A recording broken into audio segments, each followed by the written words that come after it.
And folks, I got this friend, my buddy John, a little Mexican fella, grew up in southwest Oklahoma, down around Mangum. He is a sportsman extraordinaire. We call him the bass whisperer. He can catch bass when nobody else is. And we always kid each other about how it's going to go when we get to the woods, and it always goes worse than expected, I can guarantee you. But a few years back, we were talking about trying to put some money together and going on one of them guided bear hunts up in Canada. And it never happened, but we kidded each other about how it would go anyway. So I sat down and I wrote this poem. It's called Juanito and the Bear.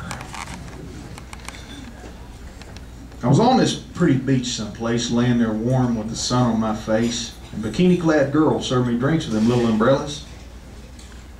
Just then the alarm went off, and I started to scratch and started to cough, and somehow I woke up in a cold bear camp full of stinky fellas. I rolled over and put my feet on the floor, and it was right then that my back made me sure I'd slept on a rock about the size of my fist. I yelled, "Juanito, get up. It's your turn to start the fire." I knew my little buddy was grumpy and tired, because when he threw his boot at my head, he missed. Now the biscuits were blacker than the coffee, and the bacon was like gnawing on a piece of bark. I reckon the only good thing about them nasty eggs was eating them in the dark. So we just grabbed our bows and we headed for the timber. But by the time we got to my ladder stand, my ears were frozen and I couldn't feel my hands. And folks, if I've ever been colder, I can't really remember. Juanito headed off in the waning dark, and I climbed up and got myself parked and started to wait for the sun to rise. It's just in a hurry yelp. Sounded like somebody calling for help. What I saw next, I just couldn't believe my eyes.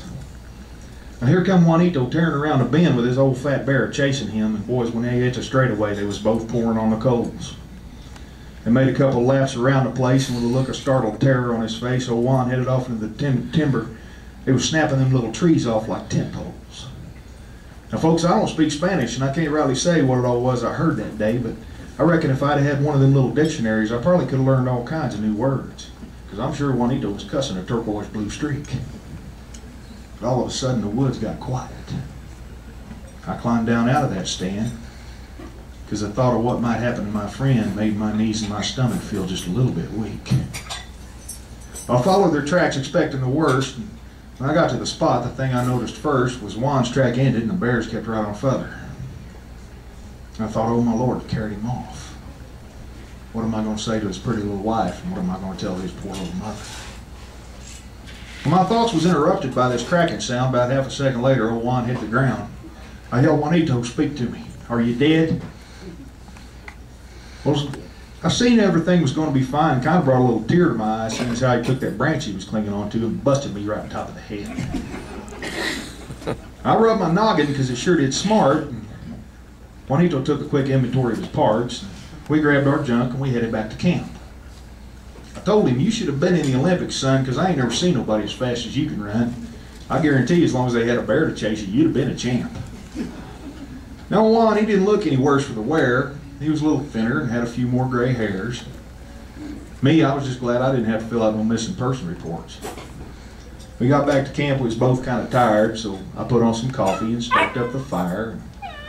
Juan headed to the tent, mumbled something about changing his shorts.